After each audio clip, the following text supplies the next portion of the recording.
नमस्कार। लर्निंग मंत्रा के अभ्यास सीरीज में आपका स्वागत है। भूगोल अभ्यास सीरीज के अंतर्गत हमारा आज का पहला सवाल है, ब्रह्मांड के संदर्भ में जियोसेंट्रिक अवधारणा का प्रतिपादन कॉपरनिकस ने किया था। और कथन 2 है कि जियोसेंट्रिक अवधारणा प्रतिपादित करता है कि ब्रह्मांड के केंद्र में सूर्य स्थित है। तो यहाँ पर आपको दोनों कथनों के आधार पर सही विकल्प बताना है। सही आंसर यहाँ पर हो जाएगा आपका विकल्प संख्या डी आपका सही होगा। कहने का मतलब है कि न तो कथन 1 सही है और न ही कथन 2 सही है। तो आखिर इसमें कमी कहाँ रह गई जो आपका दोनों कथन गलत हो गया। तो सही जवाब के लिए आप यहाँ पर व्याख्या देखें कि जियोसेंट्रिक अवधारणा का प्रतिपादन किसने किया था, तो वो किया था टालेमी ने। यहाँ पर एक चीज़ ये ध्यान रखेंगे। दूसरी चीज़ ये आपको ध्यान रखना है कि जियोसेंट्रिक, अब आपको यहाँ पर मैं बता दूं कि ब्रह्मांड के संदर्भ में 2 प्रकार की अवधारणाएं प्रचलित थीं। एक था जियोसेंट्रिक और दूसरा था हेलियोसेंट्रिक। जियो का मतलब होता है पृथ्वी और सेंट्रिक का मतलब होता है केंद्र। यानी कि जब केंद्र में पृथ्वी होगी तब उस सिद्धांत को हम क्या कहेंगे, जियोसेंट्रिक अवधारणा। और जब सूर्य केंद्र में होगा, पृथ्वी और अन्य ग्रह उपग्रह उसके चारों ओर चक्कर लगाएंगे, तब उसे हम कहेंगे हेलियोसेंट्रिक। और हेलियोसेंट्रिक जो संकल्पना थी इसका प्रतिपादन कॉपरनिकस ने किया था 1543 ईस्वी में। तो इसको ध्यान में रखेंगे। क्वेश्चन नंबर 2 है, ब्रह्मांड की उत्पत्ति से संबंधित निम्न सिद्धांतों पर विचार कीजिए। यहाँ पर आपको ब्रह्मांड की उत्पत्ति से संबंधित 3 सिद्धांत दिए गए हैं, बिग बैंग सिद्धांत, साम्यावस्था सिद्धांत और दोलन सिद्धांत। अब आपको इसको मैच करवाना है कि किस सिद्धांत का प्रतिपादन किस विद्वान ने किया है। तो एक बहुत आसान सा यहाँ पर है कि बिग बैंग सिद्धांत, आप सभी जानते हैं कि बिग बैंग सिद्धांत का प्रतिपादन जॉर्ज लेमेंटर ने किया था। तो सही जवाब यहाँ पर आपको मिल जाएगा। यहाँ पर आपका जो आंसर सही हो जाएगा वो हो जाएगा आपका विकल्प संख्या ए वाला। केवल एक यहाँ पर सही है। लेकिन अब यहाँ पर एक चीज़ और भी समझनी है कि आखिर जो साम्यावस्था का सिद्धांत है उसको किसने दिया था। तो साम्यावस्था का सिद्धांत दिया है थॉमस गोल्ड और हरमन बॉन्डी। आप नाम इनको सुने होंगे, थॉमस गोल्ड और हरमन बॉन्डी ने दिया था किसका, साम्यावस्था का सिद्धांत दिया था। और जो दोलन सिद्धांत है इसको एलन संडेज ने दिया था। तो अगर सुमेल करने के लिए अगर यही सवाल दे दिया जाए तो आपको मैच करवाना होगा, मैच करवा लेंगे। लेकिन इस तरह से भी सवाल अगर आपसे पूछा जाता है तो दोलन सिद्धांत का प्रतिपादन किसने किया था, तो एलन संडेज ने किया था। आंसर आप यहाँ पर देख लेंगे। सही जवाब हो जाएगा आपका विकल्प संख्या ए वाला। क्वेश्चन नंबर 3 है, निम्नलिखित कथनों पर विचार करें। यहाँ पर आपको 3 कथन दिए गए हैं जो कि आकाश गंगा से संबंधित हैं। पहला कथन कहता है कि आकाश गंगा का केंद्रीय भाग बल्ज कहलाता है। दूसरा कथन है आकाश गंगा में 3 घूर्णनशील भुजाएं होती हैं। और तीसरा कथन है कि घूर्णनशील भुजाओं में तारों का संकेंद्रण अधिक होता है। तो यहाँ पर आपको बताना है कौन सा कथन सही होगा। तो विकल्पों के आधार पर आपको सही आंसर देना है, कौन सा कथन यहाँ पर सही होगा और कौन सा कथन सही नहीं होगा, आपको ये बताना है। तो आंसर आपका यहाँ पर हो जाएगा विकल्प संख्या सी, आपका यहाँ पर सही हो जाएगा। विकल्प संख्या सी यानी कि 1 और 2 यहाँ पर सही हैं, तीसरा वाला आपका गलत है। अब इसमें हम लोग अगर व्याख्या इसकी समझें, इसकी व्याख्या को अगर हम लोग पढ़ लेते हैं तो व्याख्या में आपको मिल जाएगा। आपको एक सामान्य जानकारी पता है कि आकाशगंगा जो होता है वो विशाल संख्या में एक तारों का समूह होता है। और यहाँ पर जो अंतिम लाइन आप देख रहे हैं पहले पॉइंट में, संरचना की दृष्टि से आकाशगंगा में एक केंद्रीय बल्ज होता है, एक केंद्रीय बल्ज होता है यानी कि केंद्र में स्थित होता है, और 3 घूर्णनशील भुजाएं होती हैं। तो एक केंद्रीय बल्ज और 3 घूर्णनशील भुजाएं, इसका मतलब कि कथन 1 और कथन 2 आपका सही है। अब यहाँ पर एक जो तीसरा वाला कथन है मैटर उस पे फंसा हुआ है। तो आकाशगंगा का जो केंद्रीय भाग में तारों का जमाव अधिक होता है। आप जानते हैं कि जो जहाँ पर तारों का सबसे ज़्यादा सेंट्रलाइजेशन होता है उसी को हम लोग बल्ज कहते हैं। और इसका जो जमाव, तारों का जमाव अधिक होता है, न कि घूर्णनशील भुजाओं में। यही आपको ध्यान रखना था कि जो तारों का सबसे ज़्यादा सेंट्रलाइजेशन पाया जाता है वो केंद्र में होता है, न कि घूर्णनशील भुजाओं में होता है। तो ये चीज़ आपको ध्यान में रखना है। बाकी कुछ अन्य पॉइंट भी यहाँ पर दिए गए हैं, उसको भी आप चाहें तो एक नज़र डाल लें, और कुछ पॉइंट जो आपको ज़्यादा महत्वपूर्ण लगता है उसको आप नोट भी करते चलें तो आपके लिए बेहतर रहेगा। अगला सवाल है, निम्नलिखित कथनों पर विचार करें। यहाँ पर आपको दो कथन दिए गए हैं। पहला कथन है, तारों का निर्माण नाभिकीय संलयन की प्रक्रिया से हुआ है। और कथन दो जो है उसमें कहा जा रहा है कि रक्त दानव यानी कि रेड गेंट में विस्फोट से सभी तारे जो हैं वो श्वेत वामन में परिवर्तित हो जाते हैं। तो यहाँ पर आपको ये चीज़ें समझनी हैं, और जो सही जवाब होगा आपको कथन के आधार पर सही जवाब देना है। तो आंसर यहाँ पर आपका हो जाएगा विकल्प संख्या ए वाला आपका सही होगा, और इसमें कथन एक केवल सही होगा।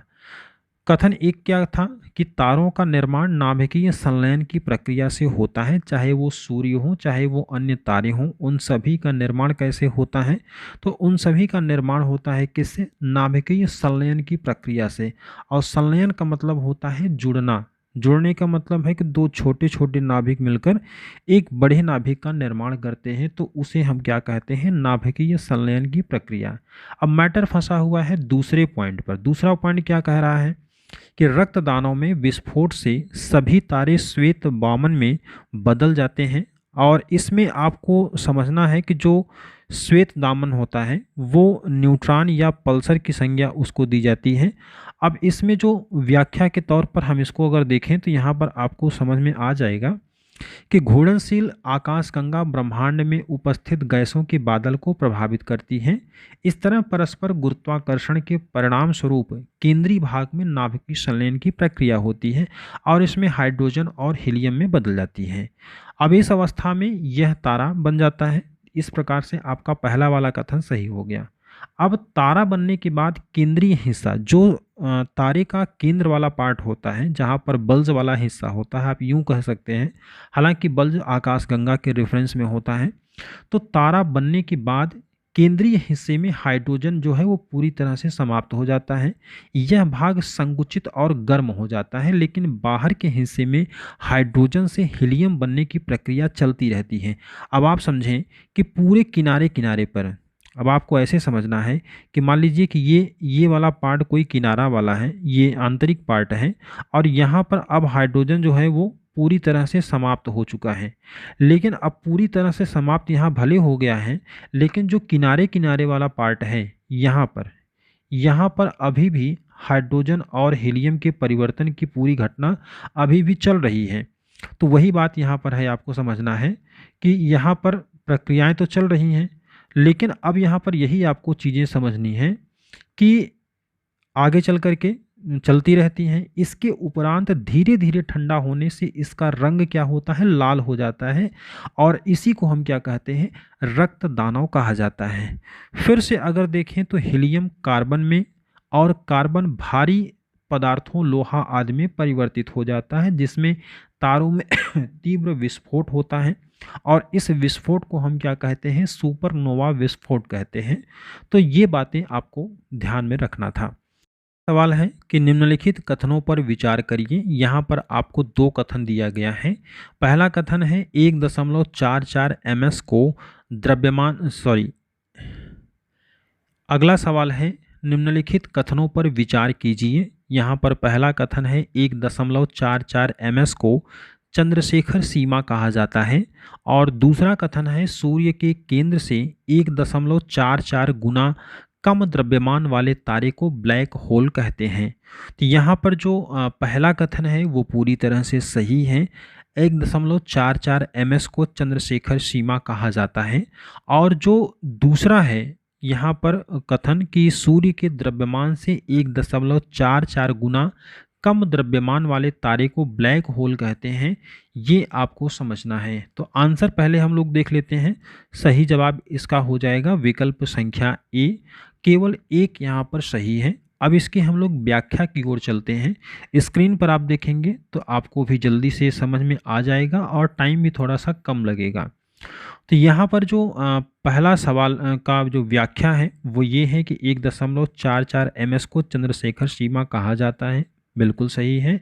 दूसरा कथन जो है वो है कि रक्त दानव तारों में सुपरनोवा विस्फोट के परिणाम स्वरूप तारों का जो द्रव्यमान होता है 1.44 ms से कम होने पर वह मृत होकर श्वेत वामन, ध्यान रखिएगा श्वेत वामन यानी कि व्हाइट डॉर्फ में बदल जाता है। यहाँ पर ms का जो तात्पर्य है वो मास ऑफ सन है यानी कि सूर्य के द्रव्यमान से है, और यही श्वेत वामन तारे ठंडा होकर काला वामन यानी कि ब्लैक ड्वार्फ में बदल जाते हैं। तो कथन एक तो सही है, लेकिन कथन दो जो है यहाँ पर गलत है। अब आपको यहाँ पर एक चीज़ और समझनी है कि 1.44 ms से अधिक द्रव्यमान वाले तारों में मुक्त घूमते इलेक्ट्रॉन अत्यधिक वेग प्राप्त करके नाभिक के बाहर चले जाते हैं, जिसके चलते न्यूट्रॉन शेष बचता है और यह अवस्था न्यूट्रॉन तारा या पल्सर कहलाता है।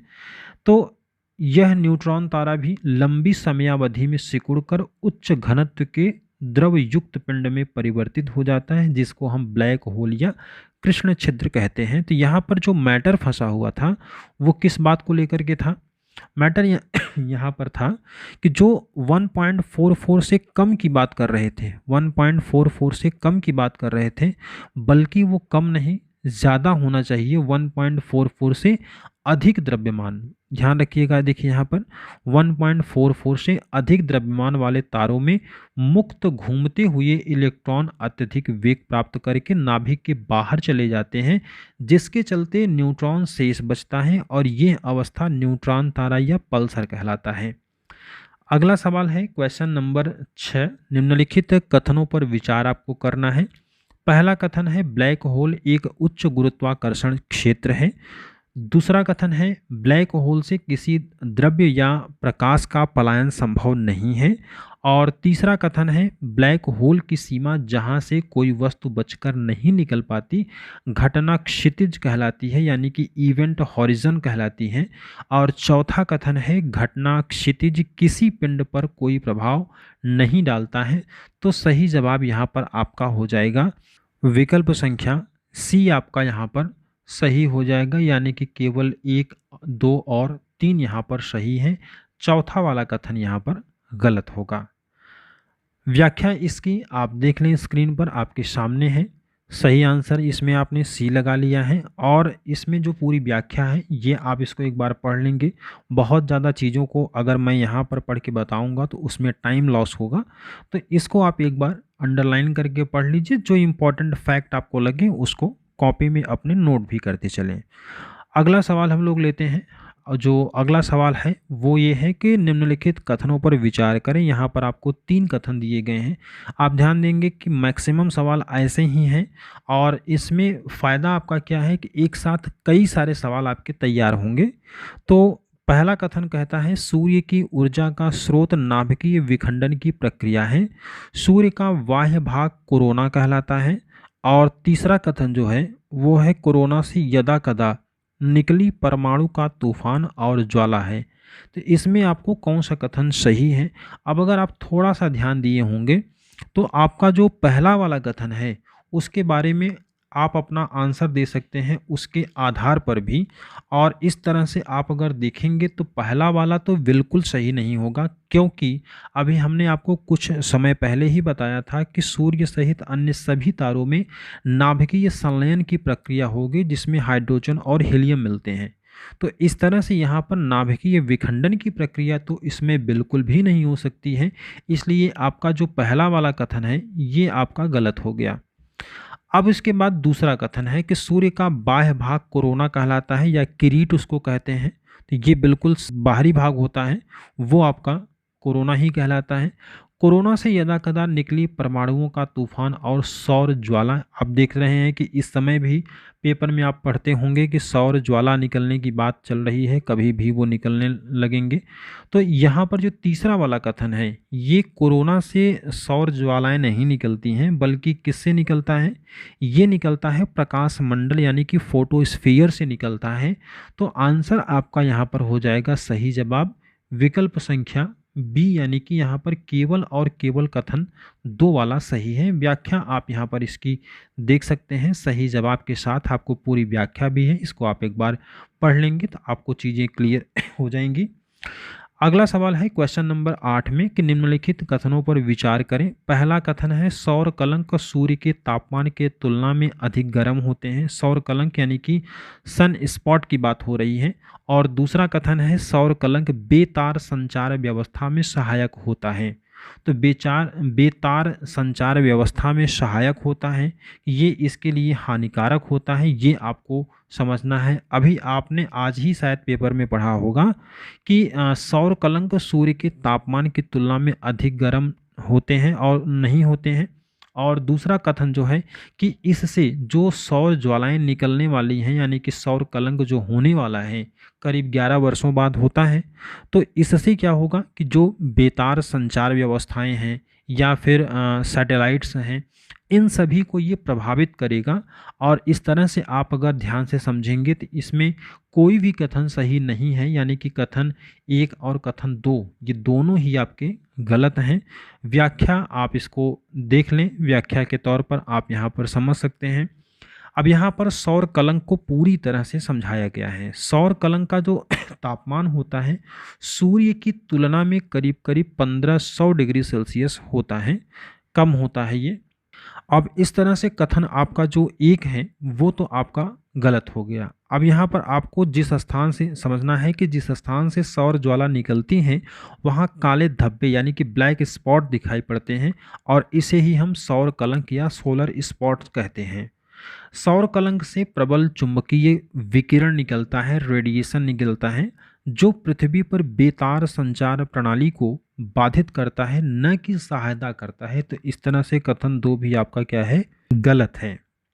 और यहाँ पर एक चीज़ आपको और समझना है कि सौर कलंक की प्रक्रिया 11 वर्षों में पूरी होती है, जिसे सौर कलंक चक्र कहा जाता है। इसरो ने सूर्य के कोरोना एवं बेतार संचार व्यवस्था में व्यवधान के अध्ययन के लिए आदित्य 1 नामक एक उपग्रह निर्माण प्रक्रिया प्रारंभ किया है। अगला सवाल है, कथनों पर आपको विचार करना है। पहला कथन है सभी ग्रह सूर्य की परिक्रमा पश्चिम से पूर्व दिशा में करते हैं। दूसरा कथन है सभी ग्रह सूर्य के परितः दीर्घ वृत्ताकार कक्षा में परिक्रमा करते हैं। तीसरा कथन है पृथ्वी केवल सूर्य के प्रकाश से ही प्रकाशित होते हैं। अब यहाँ पर आपको सही विकल्प का चयन करना है। सही बहुत ध्यान से अगर कथनों को आप पढ़ेंगे तभी इसका जवाब आप दे पाएंगे। सही जवाब आपको देना है। क्या आंसर यहाँ पर होना चाहिए? आंसर इसमें बी आपका सही हो जाएगा। 2 और 3 सही हैं। अब यहाँ पर आपको देखना है, जैसे यहाँ पर हमने आपको कहा था कि ध्यान से पढ़ना है, और यहाँ कह रहा है कि सभी ग्रहों में बहुत सारे ऐसे भी ग्रह हैं जो कि पूरब से पश्चिम नहीं, पश्चिम से पूर्व दिशा की ओर चक्कर लगाते हैं, या कुछ ऐसे हैं जो पूर्व से पश्चिम दिशा की ओर चक्कर लगाते हैं। तो ऐसे में ये कहना ठीक नहीं है कि सभी ग्रह। इसका मतलब है कि पहला वाला कथन जो है वो आपका यहाँ पर गलत हो गया। दूसरे कथन को आप ध्यान से देखें तो यहाँ पर कहा गया है कि सभी ग्रह सूर्य के परितः दीर्घ वृत्ताकार कक्षा में परिक्रमा करते हैं। तो ये सही है। इलिप्टिकल शेप में ये चारों ओर रोटेट होते रहते हैं अपने अपने दिशाओं के अनुसार। यहाँ पर दिशा का कोई फर्क नहीं है, दिशाएं कुछ भी हो सकती हैं। वो दिशाएं पश्चिम से पूर्व या पूर्व से पश्चिम हो सकती हैं, लेकिन जो इनका पथ होगा, इनका पाथ होगा, वो कैसा होगा? एलिप्टिकल होगा। अब तीसरा कथन है पृथ्वी केवल सूर्य के प्रकाश से ही प्रकाशित होती है। ये भी पूरी तरह से सही हो जाएगा। इसमें विकल्प आपका बी वाला सही है, तो इसमें तीसरा वाला कथन भी सही होगा। क्यों सही होगा? क्योंकि आप जानते हैं कि कोई भी ग्रह हो, चाहे वो उपग्रह हो, ग्रह और उपग्रह सभी ये सूर्य से ही क्या करते हैं, अपनी प्रकाश और ऊर्जा को प्राप्त करते हैं, चाहे वो एनर्जी हो चाहे वो लाइट हो। तो प्रकाश और ऊर्जा दोनों कहाँ से प्राप्त करते हैं, तो वो सूर्य से ही इनको प्राप्त होता है। इसलिए आपका तीसरा वाला कथन भी पूरी तरह से सही है। आंसर आपका यहाँ पर आप लगा लेंगे बी वाला। अब इसकी व्याख्या अगर आपको पढ़ना है तो व्याख्या इसकी आप पढ़ सकते हैं। थोड़ी देर आप वीडियो को पॉज करें और पूरी व्याख्या को ध्यान से पढ़ लें। अगर आप नोट्स बनाना चाहते हैं तो इसके साथ में आप इसको लिख भी लीजिए कि कैसे कैसे होता है, किधर से किधर कौन सा ग्रह मूव करता है, मोमेंट क्या होती है, किस पाथ पर वो मूव करता है, और हमारे ग्रह और उपग्रहों को कहाँ से एनर्जी मिलती है, ये सभी बातें आप यहाँ से नोट कर लेंगे तो आपका एक नोट्स भी शॉर्ट में बन जाएगा। जैसे ये सवाल आपसे बहुत बार पूछा गया है, जो पूछा जाता है कि कौन सा सूर्य से प्रकाश को आने में पृथ्वी पर कितना टाइम लगता है, तो ये 8 मिनट, ये आपको बहुत बार पूछा गया है।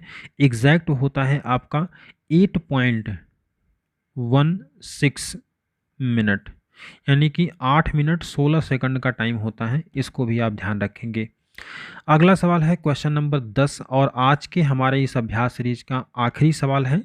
निम्नलिखित कथनों पर विचार करें। सौरमंडल का 50% भाग सूर्य द्वारा निर्मित है, और दूसरा कथन कहता है कि सौरमंडल का 5% हिस्सा ग्रहों द्वारा निर्मित है। तो सही जवाब इसमें क्या हो जाएगा, विकल्प आपके सामने है। सही जवाब यहाँ पर हो जाएगा आपका आंसर तो डी हो जाएगा। क्यों हो जाएगा, अभी इसकी चर्चा हम लोग करते हैं। विकल्प यहाँ पर पहले आप लगा लेंगे डी हो जाएगा सही जवाब। अब इसके बाद हम लोग इस चीज़ को समझते हैं कि जो कह रहा है, यानी कि दोनों कथन को गलत कैसे हमें साबित करना है। कहा जा रहा है सौरमंडल का 50% भाग सूर्य द्वारा निर्मित है।